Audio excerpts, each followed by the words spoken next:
Join UF Hall of Famer and 14-year NFL vet Shane Matthews every weekday as he brings you all you need to know about your Florida Gators, including news, analysis, and opinions with some of the biggest names in sports. Find us on Spotify, Apple Podcast, Google Podcast, or wherever you listen to your favorite podcast. Or watch us live at 8 a.m. on Facebook, YouTube, and Twitter.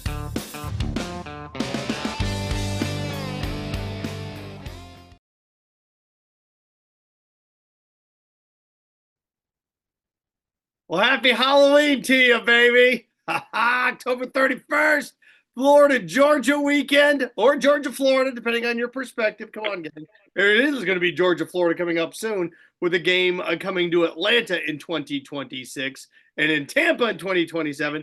Going to bring Brent Beaird on here momentarily to discuss all of those things. Again, PodUp with Matthews in the morning as we get this party started on this Halloween morning. Coming to you live from the Crime Prevention Security Home System Studios. Large enough to serve you, small enough to care. Top of that, Facebook Live. You got any questions for us? Fire away at Facebook Live, courtesy of Meldon Law, the only official injury law firm partner of the Florida Gators. YouTube questions. Hook us up with those, courtesy of Quality Plumbing, residential and commercial plumbing, and emergency repair since 1984. Her name says it all. Text line. Any other questions on this Florida-Georgia Thursday? Courtesy of the Titan MRI. Text line. 352-353-7465. That's 352-353-7465. Okay, here we are. Not only is it Halloween, it is the Thursday before Florida-Georgia. The second to last Florida-Georgia game in the current Jacksonville structure.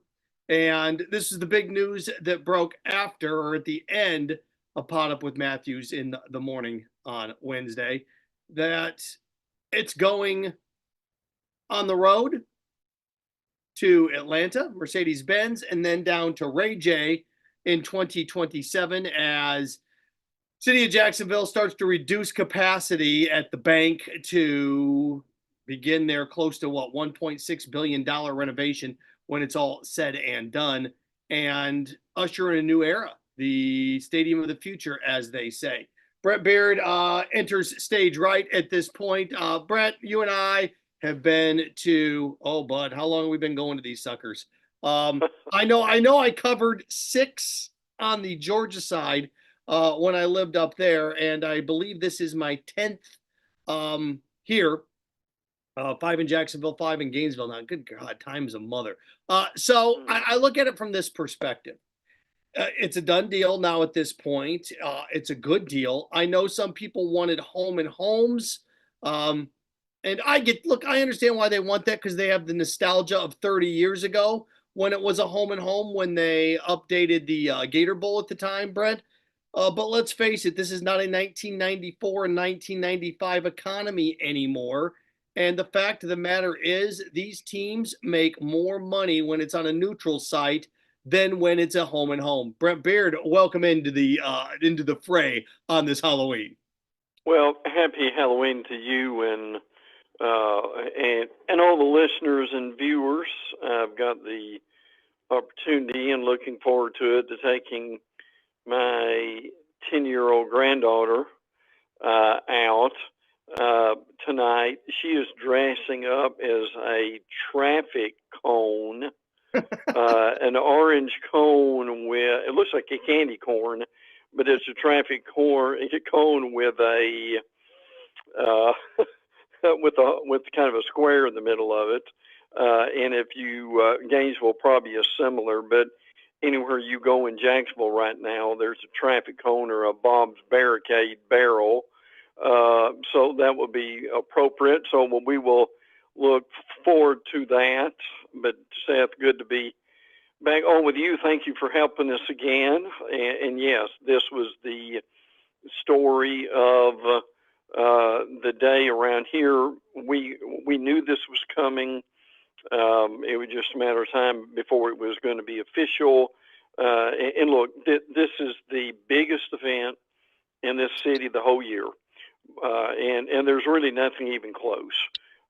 70 to 80,000 in the stadium, triple that, wouldn't you say, Seth? At least, Easily around the stadium within a mile radius, I would say, with that too. I mean, it ramps up for everything. We've got a ABC special Friday night. We've got a special Saturday morning. So it truly remains the biggest weekend of the year in this city.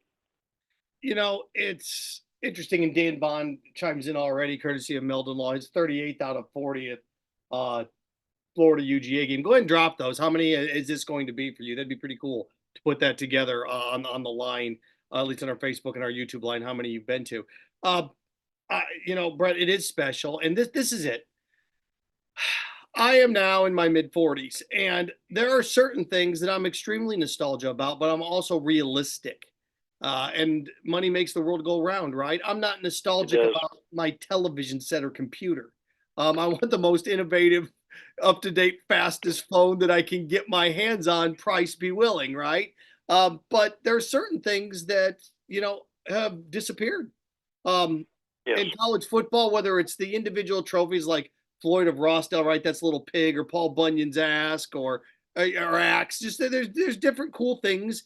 Army Navy at the end of the year final game. I mean, there's certain traditions that are really cool. And you know, you look at a lot of the neutral site games, Brett, from when you and I were younger, that existed everywhere.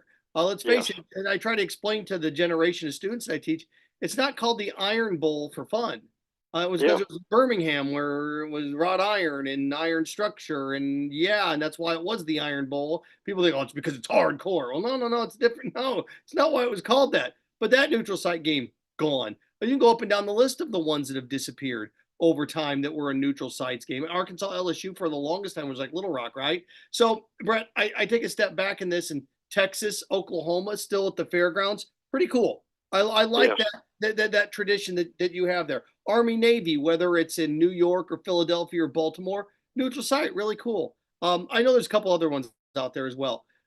My whole fear with the Jacksonville situation going away, is they were going to turn it into a home and home. And my fear about that is that there's nothing wrong with what I'm about ready to say now in this game, but it would have been. I didn't want it to turn into Tennessee, Florida. You know what I mean? I didn't want it to turn into just a regular SEC game. The fact that this is a neutral site makes it special. Brett, you and I remember this when Hurricane Katrina came through.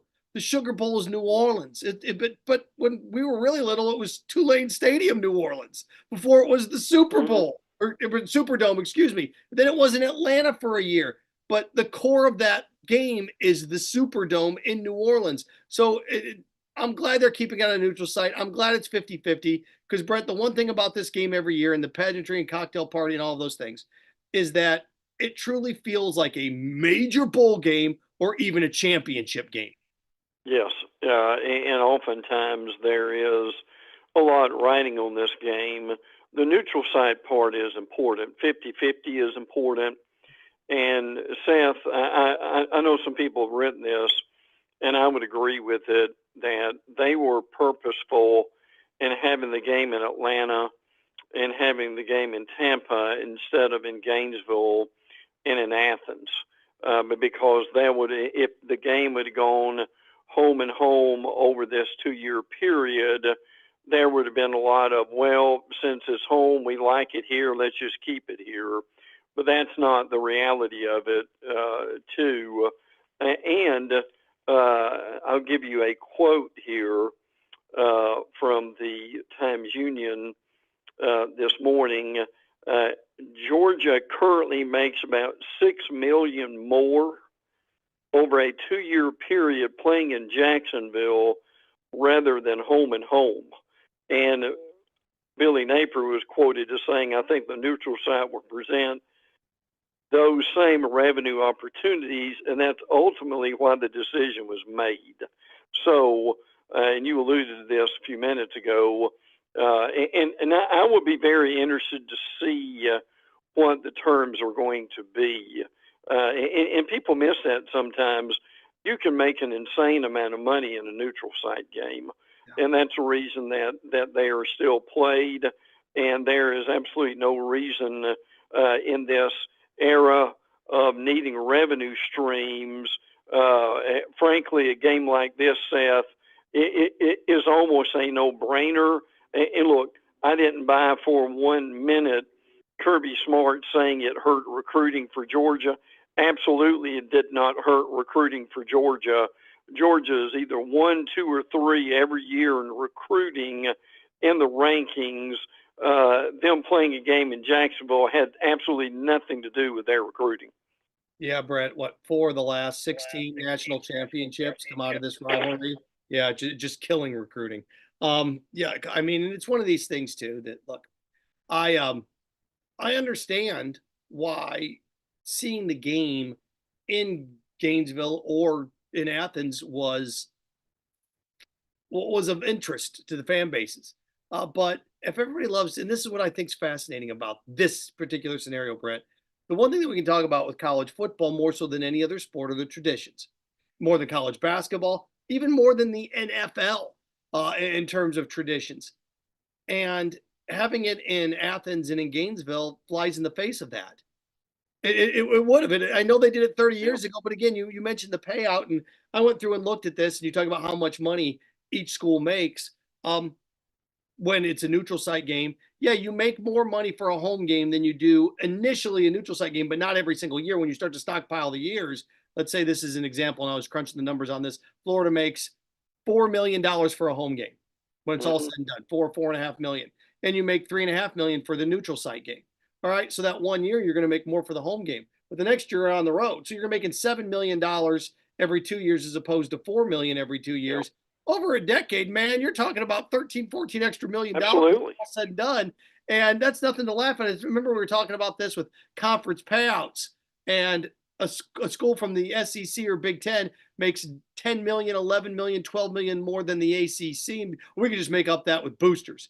Yeah, maybe for a year, but over a decade, that's $120 million. You're not making up $120 million. So it's one of these things that we talk about. Well, it's all about the money, isn't it? Of course it is. You ever turn down a raise? I don't think so. So I love the fact that it's going to stay neutral. And Brett, I think this is a big part of it. And look, people crack on the athletic department at Florida, critical of Scott Strickland, and at times fair. Crack on Billy Napier, the way the team performed early in the year. Absolutely fair. Yeah, sure. Critical, upset with the way this team performed in the month of September. But here's something that's true. They nailed this one. We're going to go to Georgia for a year up in Atlanta because, let's face it, Athens to Atlanta is very similar to Gainesville to Jacksonville. Sure. Then we're going to go to Tampa. It's an NFL stadium. We can throw a little bone to our friends in the south side, the central side of Florida and the south side. And then not only, Brent, are we going to return to Jacksonville in 2028, but we're going to do so in a multiple-year deal. Congratulations to Scott Strickland, Donna Deegan, everybody, because, Brent, they nailed this one. Yeah, and they knew they had to do that. And let me throw this in here too. For people in 2028, they're saying, well, what's a big deal with the stadium? Well, I mean, it will be a state-of-the-art stadium, but the thing that's going to make a big difference is in the stadium, there's going to be, help me on how you describe this, Seth, some kind of an overhang. It's not going to be a dome or anything like that, but some stadiums now, and this is really good for fans. There's going to be some partial covering from the sun, and that's going to be extremely important. And look, here's the other thing that's going to be interesting about this. Jacksonville wants to somehow get into the bowl playoff rotation. Now, this may take a while to do it, Seth, but when you've got a state-of-the-art stadium, I think it's probably easier to be able to do that. So, and look, we know that the major stadiums are in the bowls are going to get most of the playoff games. But look, if there is a chance for Jacksonville to get in that rotation, I think they're willing to roll the dice for that because of the improvement from the stadium and what it would bring to this city in the future. Yeah, and again, everything check. It just checks all the boxes, right? This thing Yes. is special, and it's unique to Jacksonville. And I've always said this: own your traditions. Different cultures in different areas. It's okay to be different. It's okay that right. Brett has a different accent than I do. We both love football. We both love watching it. He knows more what the individual teams than I could ever know, and that's fine. I look at it from a sheer perspective of money and finances and what this means here and what that means there, and that's fine. The traditions that I grew up with in northern Indiana and in Michigan, Notre Dame, the Bears, the Packers, that's Thanksgiving. Thanksgiving for the Lions is everything. It is everything. Sure. That's fine. Well, there's pools in Jacksonville. So what? It's 90 degrees. That's fine. And, it's kind of one of these things that I just look over time. It's like, oh, I don't like that tradition. Yeah, because you don't know it. You're not a part of it. And the fact that this isn't Jacksonville on a neutral site every single year, it's what makes it special and what makes it unique. You ever been to the Cotton Bowl? That place is a dump. That place it's not very, back in the 70s, it was something special. But now I know they've renovated and done some nice things. But the Cotton Bowl game between between Oklahoma and Texas, they play the Cotton Bowl now at Jerry's World, but the Cotton Bowl Stadium. So the uniqueness of this, and everybody loves their traditions in this sport, and I do too. I'm so glad that they're going to morph this over the next few years and keep this thing where it is and for the foreseeable future. And Brent, here's the thing. I'm gonna make, well, whoever wants to be the entity here, Jacksonville. I've said this forever, and I'll say it again. Brent, they're so worried about the cocktail party and encouraging underage drinking because, Brett, you and I know the reason these kids drink is because of advertising, not because they're 21 or 20 or they love to party. This is how you get away with it. The world's largest many Christmas, Seth. One too many cups of coffee today. The world's largest outdoor cocktail party presented by Zatarain's cocktail sauce. If you want to get away with it, where you can still call it the cocktail party, find a cocktail sauce to sponsor. Just call it the cocktail party. It'll be wink, wink. Everybody will have a good. All right. Sure. Let's see here. Dan writing in, Brett. The new Jacksonville Stadium will be like SoFi Stadium in LA. Yeah, he's right. Where it's not an enclosed suction type of dome like the O Dome used to be in the 80s. Yes. It's going to be, it's a covering. Awning's a wrong word, but it's open air, so there's airflow, so it won't be temperature controlled. Right. He said, hopefully it'll have boat access like Knoxville, hotels and restaurants like Jerry's World. Yeah, that's the plan down there. And I was in Jacksonville a couple weeks ago, and let's face it, the Four Seasons, they've got the framework in. They're starting to build these things up. The thing is, once they build this sucker in the next 2 years, it's a $2 billion entity. So property values skyrocket. Everybody's going to buy up all that area around there. It's going to be a long process, but I look back to what Detroit was in 2002. That place was awful. And what it is now in 2024, downtown Detroit's beautiful, gang. It is. It really is now at this point. So what they're doing down there in Jacksonville, there we go. Chris, Seth talks too much. Brent is the guest. Let him talk.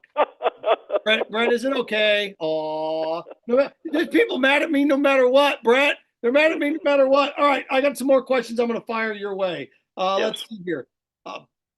Again, PodUp with Matthews in the morning, courtesy of Comfort Temp Heating and Air, your #1 local HVAC company. Professional experienced technicians keep you informed throughout the entire project. Visit us at comforttemp.com. Comfort Temp Heating and Air. Comfort is our business. Peace of mind is our promise. Also, PodUp with Matthews in the morning, a courtesy of Ruse Olga State Farm, team of dedicated insurance professionals ready to help life go in the right direction with the right insurance options for you and your family. Visit ograinsurance.com, OGRAinsurance.com, 352-240-1779, 352-240-1779.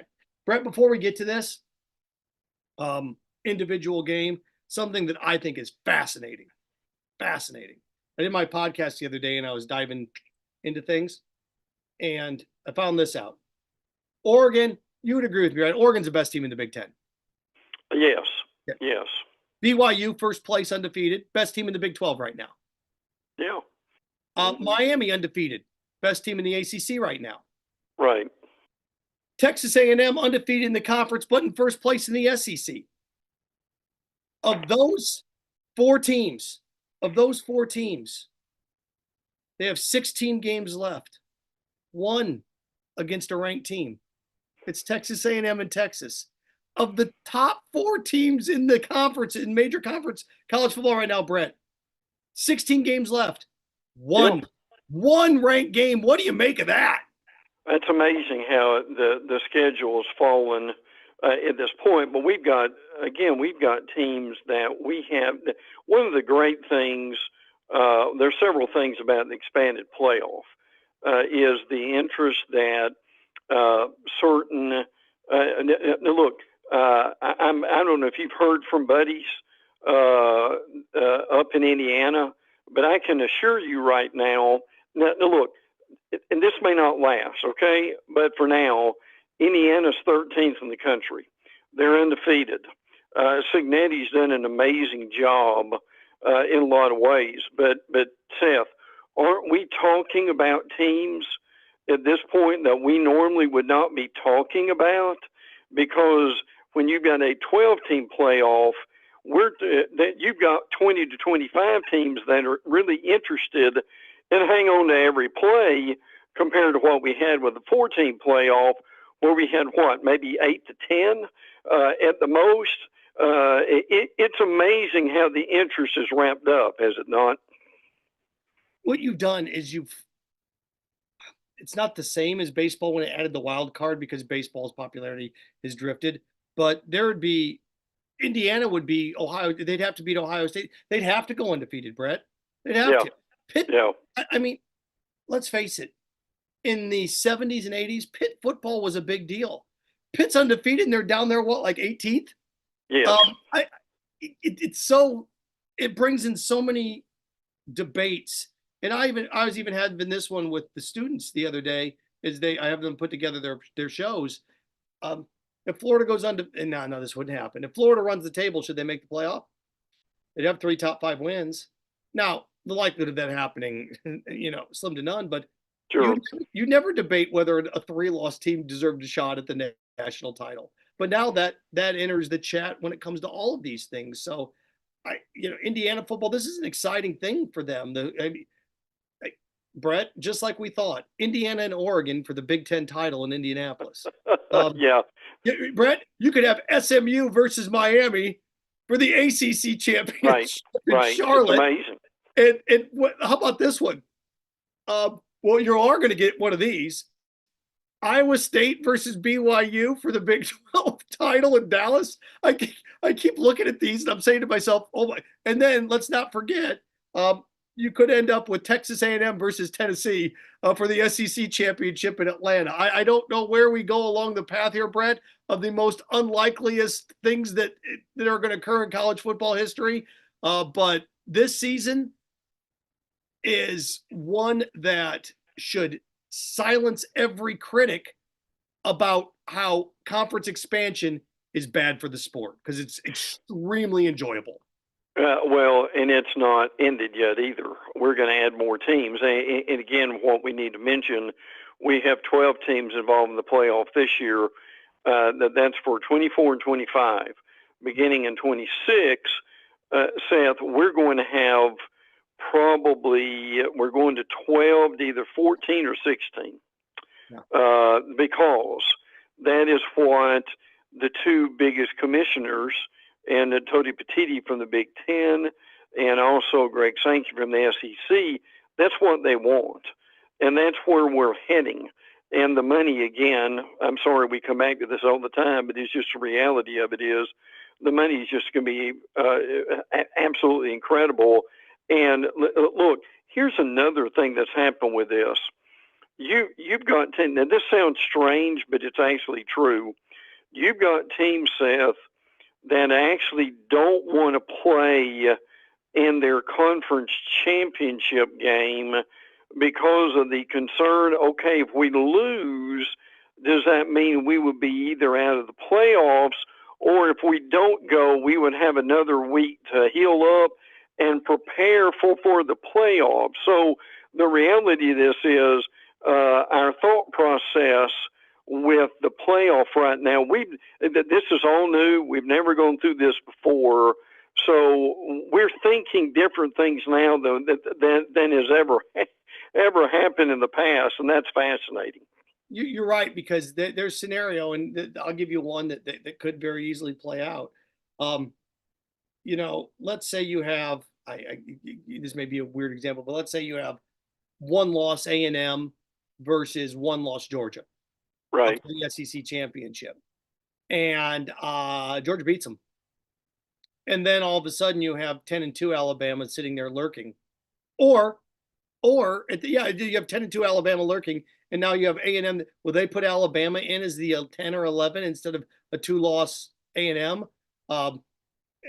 Tradition is going to push this, which it will at times. But I also look at like Indiana, and Andy brings up, if Indiana can beat Ohio State and then Oregon in the Big Ten, they'll follow things up. I don't know what they'd mess up. They'd win, be undefeated, right? They'd be a top 4 team. Yeah. But I see what he's saying. What do you do, Brent, if you have Indiana say Indiana loses to Ohio State? Could happen. Yes. Yeah, and Indiana ends up still with one loss playing Penn State and is ranked like 9th or 10th. Or however this works out. If Indiana loses, are they out with 2 losses for losing to Oregon, number 1 in the country in the Big Ten title game? Meanwhile, 10-2 Alabama sat around, or 11-1 Notre Dame sat around and didn't even play, and they benefit. Yeah. Right. They benefit from not playing, where Indiana loses to number 1 Oregon. So if you're on the committee, I mean, do you put it to the point, Brent, where this starts to get dangerous, though, that if you make your conference championship, you're a lock? Somebody's going to get hosed in this, and that's what the juxtaposition of all this is you can expand this sucker as much as you want. There's always going to be somebody on the chopping block. There is. Yeah. Oh, yeah. There's no doubt about that. And look, one thing that you mentioned, and you can see this coming, is the anger toward Notre Dame is going to be really ramped up. Now Notre Dame, they just beat Navy. They're off this week.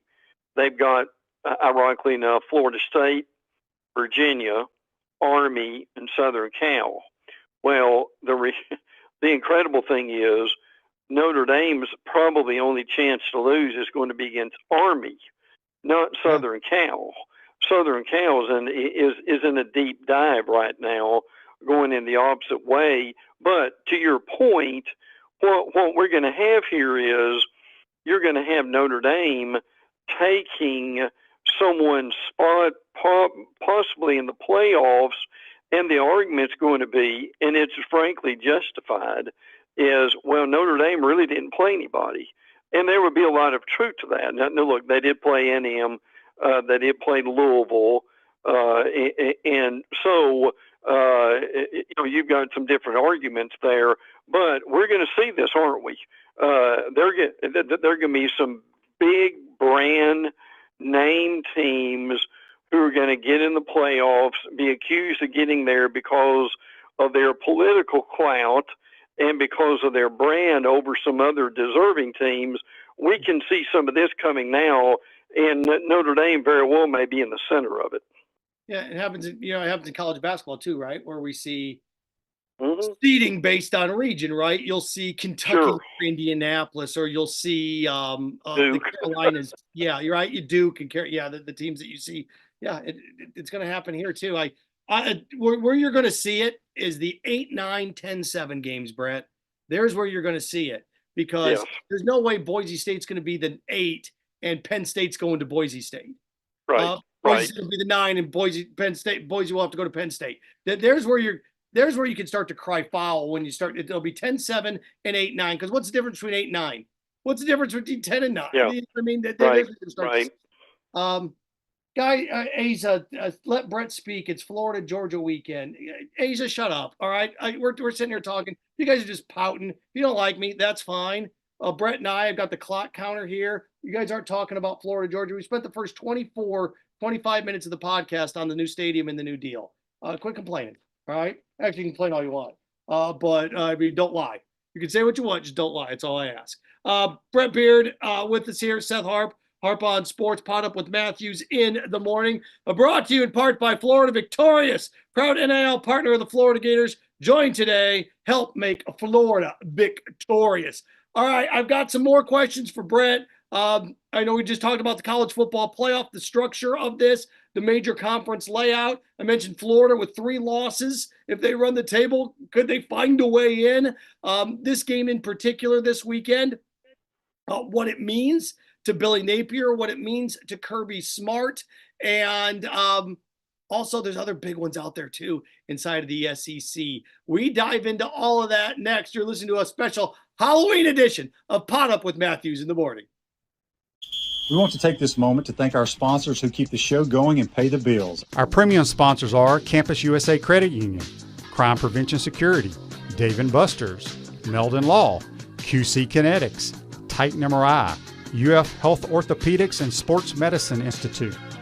Our gridiron sponsors are Florida Cracker Kitchen, Comfort Temp, Peachland Dental, Ruse Ogre State Farm, Tropical Smoothie Cafe, Cogent Bank, UF Bookstores, Florida Victorious, Quality Plumbing, Silverback Concrete, Electronics World, Miapa Latin Cafe, 84 Lumber, Baker Sporting Goods, Big Mills Cheesesteaks, Celebrate Primary Care, Dowling Signs, Gator Dominoes, Ironwood Golf Course, Aikido America, Style Cuts, and Gator Bait Media.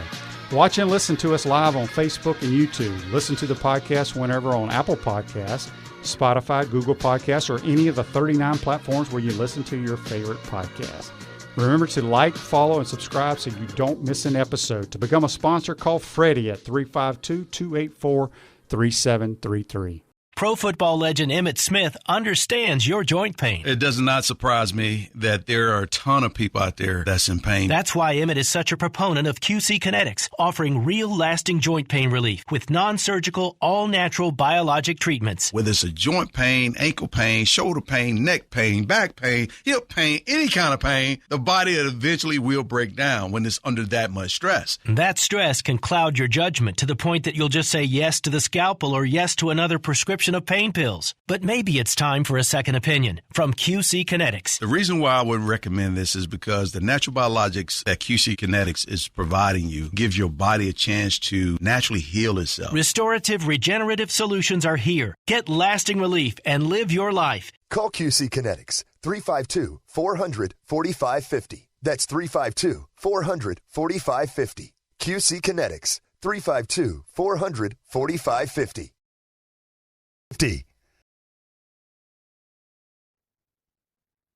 Happy Halloween. PodUp with Matthews in the morning continues here on this October 31st. Brett, you can't see it right now. I've got my Michael Myers mask on, so I'm going to read all our live reads with all my Halloween masks. So, a PodUp with Matthews in the morning is a service of, let me see if I can't read through this thing, Peachland Dentistry, Gator Nation's #1 choice for dentistry in Port Charlotte and the surrounding areas. Now it's time. Peachland Dentistry, JC, and the QB weekend picks coming up tomorrow. Also, PodUp with Matthews in the morning is a service of the Florida Cracker Kitchen. Florida Cracker is the brand for original Floridians. Great food, Southern hospitality in the center of the universe. Brooksville, Florida. FloridaCracker.com. Brett, something that I think is so lost in the shuffle heading into this weekend. The fact that this game, the senior class that steps on the field for Florida, if Florida loses, they'll be the first senior class not to have beaten Georgia since 1983. Thriller was the #1 album, Brett, in America the last time a senior class from Florida didn't beat Georgia. What type of mental psyche, what type of burden, weight should that be on Billy and his entire staff that they are shooting this one across the bow, trying to be the first senior class to not get swept by Georgia since 1983? Yeah, I mean, it should be just more motivation in a game like this. I mean, as if they really need any right now, but you certainly don't want to be embarrassed because of that. But yet, I mean, that's a motivating factor for Georgia's senior class is to be the first one since '83 in order to go 4-0. So yeah, that there are all kinds of motivation for a game like this. But look, to me, the injuries are as a big part of it as anything else. And Georgia's got plenty of them, particularly at running back. Branson Robinson is out. Tate Ratledge might be back, who's one of their better offensive linemen. Their linebacker, Small Munden, is out with the game. So, but we've been talking about that this week.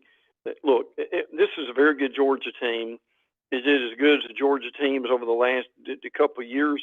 You can make an argument that it really isn't. I mean, they've got some holes, and they've got a lack of depth. But those are fascinating numbers when you think about it, that you've got to go back that many decades.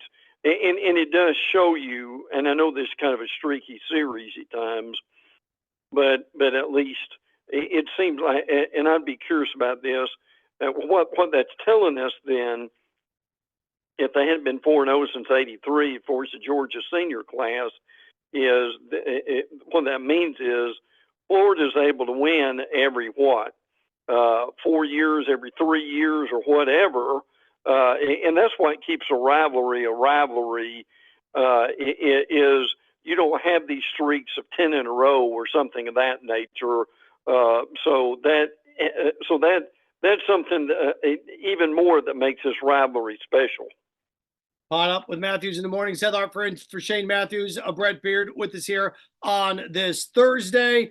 Make sure you follow PodUp with Matthews in the morning, Facebook, YouTube, and Twitter. You can listen 37 different digital platforms: Apple Podcasts, Spotify, Google Podcasts, iHeartRadio, and so much more. Again, as always, Brett and I coming to you live with PodUp with Matthews in the morning from the Crime Prevention Security System Studios, large enough to serve you, small enough to care. Facebook, Meldon Law, fire away your questions. YouTube, Quality Plumbing. There you go. Titan MRI text line, 352-353-7465. Buck writes in sweet mask. I get all sorts of Halloween masks. Brett, I just put on my Michael Myers weathered one. I've got my original Michael Myers mask, Brett, too. Look at this. This is the original. That's the original 1970. That's the William Shatner mask that I have as well. So there's that one. And hold on here. I've got a Crypt Keeper one too, but that's in the other room. I don't want to spoil you guys with all my Halloween masks right now. So there we go. Dan Bond, OC Kinetics. He's got, I'm not going to read that. That's, yeah. Okay. If you got any legitimate questions for Brett, fire away. Let's see here. Something that I want to share, and Brett, we talked about this a little bit before the show started, and I got to thank Zach Rothrock for throwing it up on the feed. Something you guys should check out. The Florida seniors. Brett, we just alluded to this. It'd be the first senior class since '83 not to beat Georgia at least once. So our Florida Gator seniors, students, Sports Lab, Monday and Friday, 2 to 4 p.m. on WRUF, ESPN 98.1 FM, 850 AM WRUF. Trying to end this streak, this Georgia recent run of dominance. So, Brett, what the students in the Sports Lab, the seniors did was consume the heart and soul of the Peach State. They ate, in honor of the 103rd meeting between Florida and Georgia, 103rd, they ate 10.3 pounds of peach pie and peach ice cream. They ate the peach, the heart and soul of the Georgia fan base, the heart and soul of the state, to reverse that streak, propel the Gators to victory. They did that on Monday, so check it out in the feed there. Thanks to Zach Rothrock for throwing that up there. Again, our students, senior students, ate. It's a great video. It's a great rundown of watching them do it. They ate 10.3 pounds of peach ice cream and peach pie bread in the span of their show to propel Florida Georgia to victory. So I look at everybody in the comment section complaining about, hey, look, man, my students are doing everything in their power to reverse it. Well, what are you guys doing on Facebook and YouTube? Whining and complaining? Come on, 10.3 pounds of peach ice cream and peach pie. So, Brett, I ask you, what's the most you've ever eaten? Well, I love ice cream, but I'm sure not sure I could do.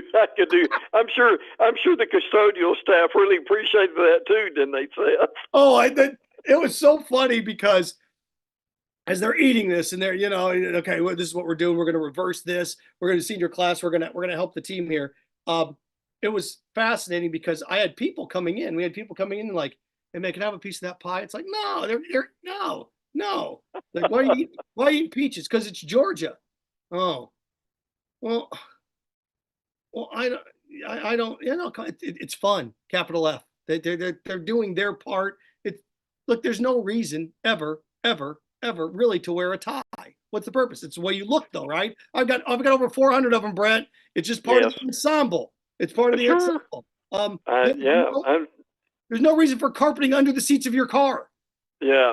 But there's carpeting under there, right? So there's reasons for everything. But no, thanks. The Florida student. I mean, these kids do a great job. If you have a chance to listen, Monday and Friday, the Sports Lab, and again, they consumed 10.3 pounds of peach ice cream and peach pie, the heart and soul of the Georgia State. Brett, do you think you could eat 2.5 pounds of peach ice cream and peach pie? No. Well, now if it was if it was chocolate, maybe something like that, but I'm not sure about peach. The interesting thing about bringing up this senior class situation is really the strength of this Gator team is really are in the younger players, in the underclassmen. If you're looking for a silver lining with this, I mean, Lagway at quarterback, for instance, Jaden Baugh at running back, who had 5 touchdowns recently in a game.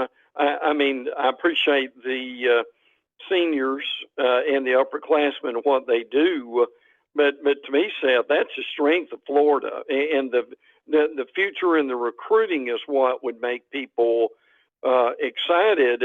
And look, you made a point earlier I wanted to make a comment on, and I'll do it real quick.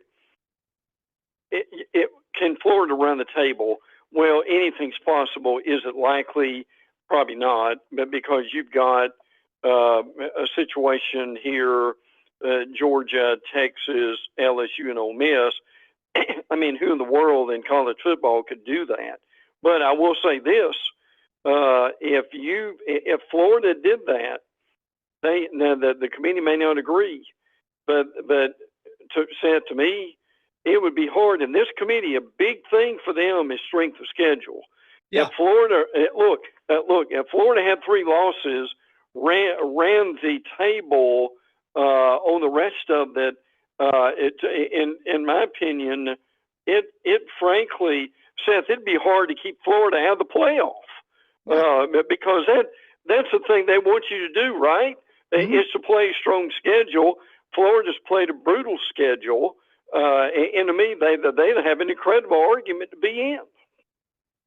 I love that you can have this discussion in October and you're 4-3.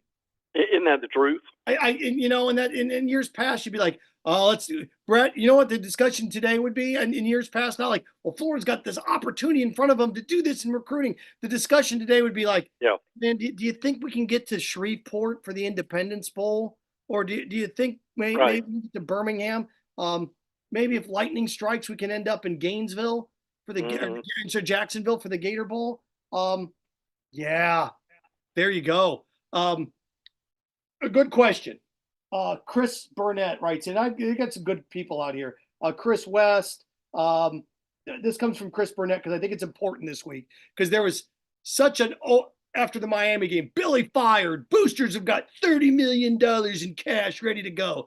Garbage, empty rhetoric. Say it out loud, right, Brett? You and I have talked about that for years. Say it out loud. And if it sounds too good to be true, guess what? There's no booster walking around with a bag full of $20 million. No.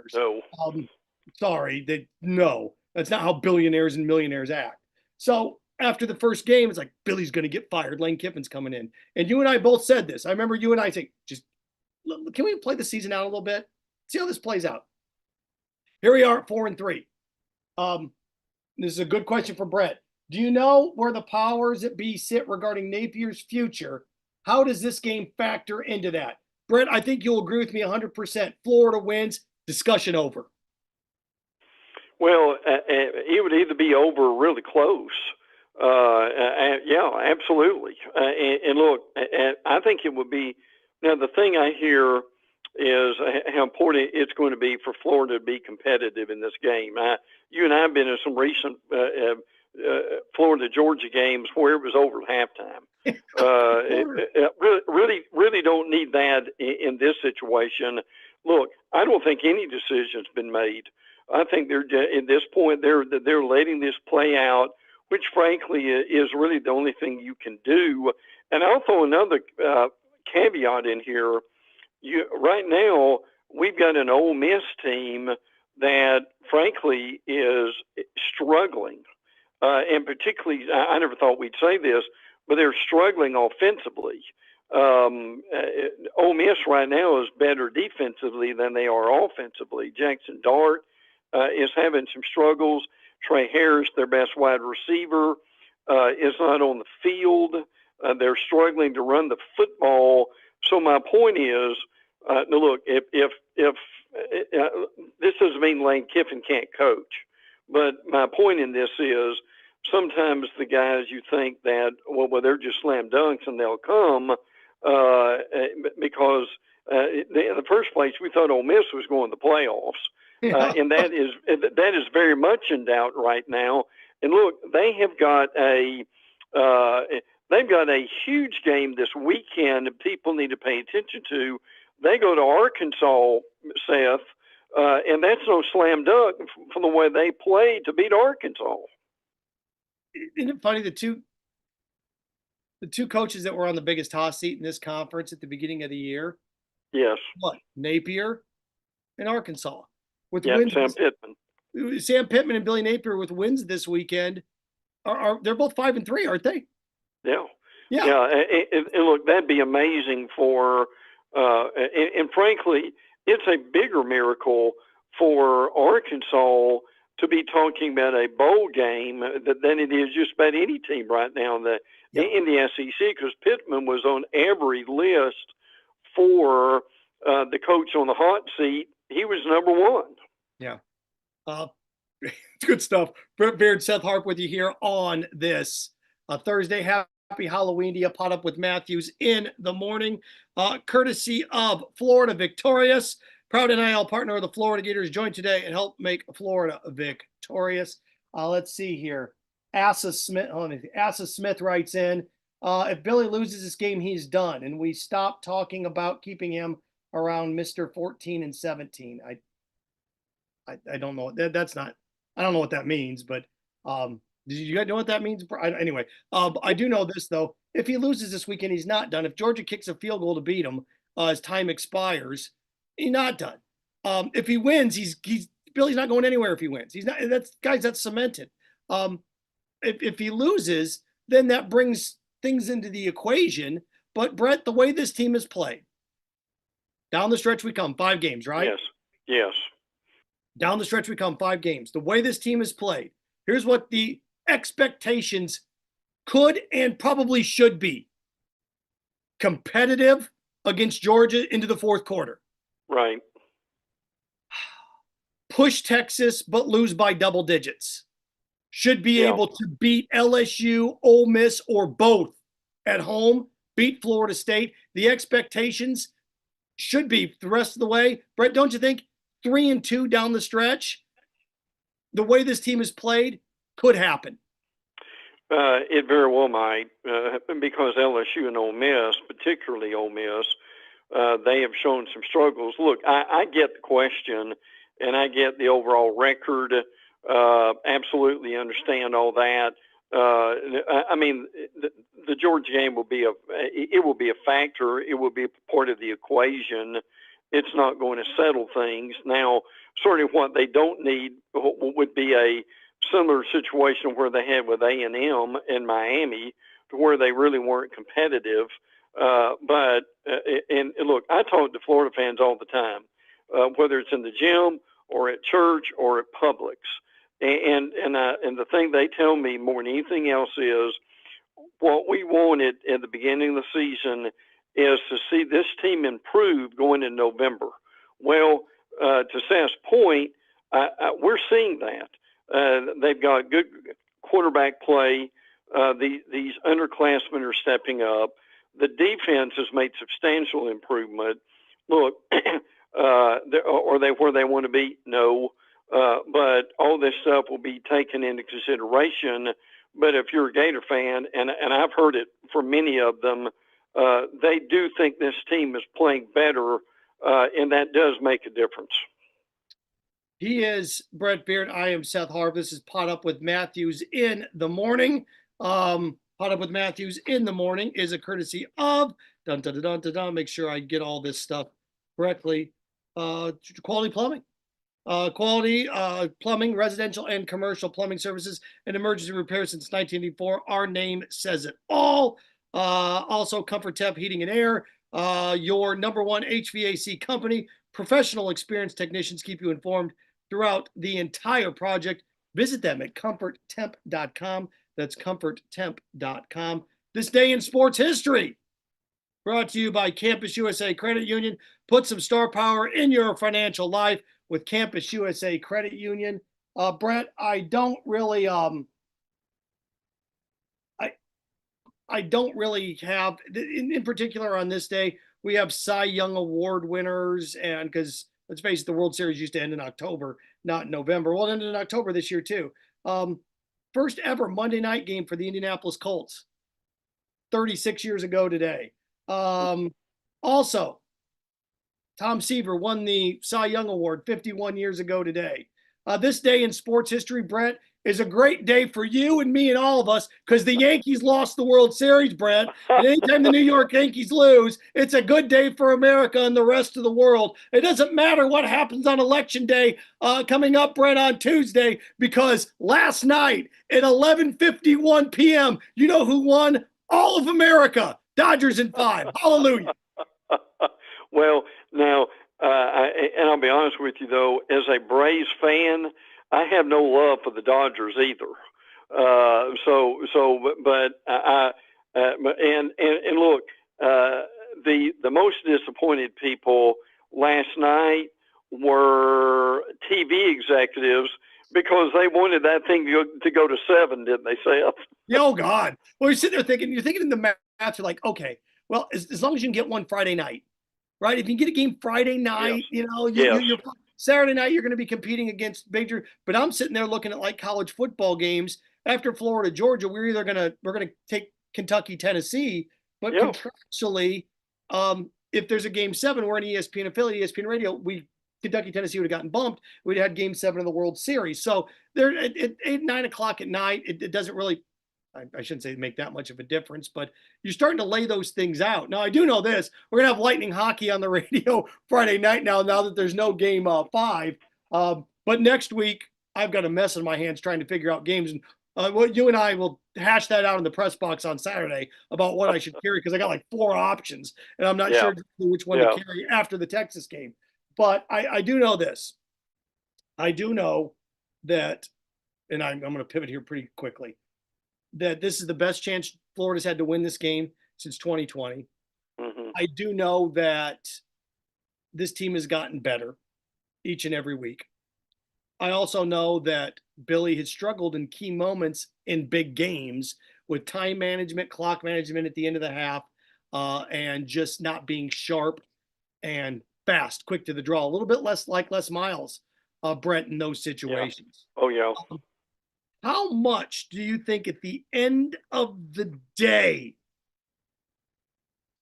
that Georgia has a sheer X's and O's coaching advantage over Florida? How big is that at the end of the day? I know.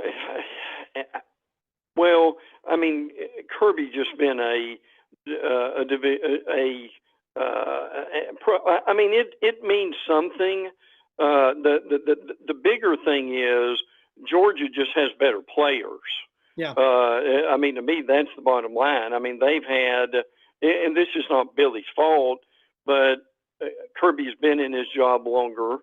They've had, since he has been there, but basically about 10 years in a row, roughly, of either number one, number two, or number three classes, often number one. And that's the thing that's going to make the difference, I think, above anything else, is that their veteran players are some of the best in the nation. So does Georgia have a edge in coaching? Yeah, you can make that argument, but the real edge is and that's where the talent comes in. Yes, and the dawning. I mean, you talk about one of my favorite movies, The Man Who Shot Liberty Valance. John Stewart. Remember that? Yes. When the legend becomes a fact, print the legend. DJ Lagway, here you go, baby.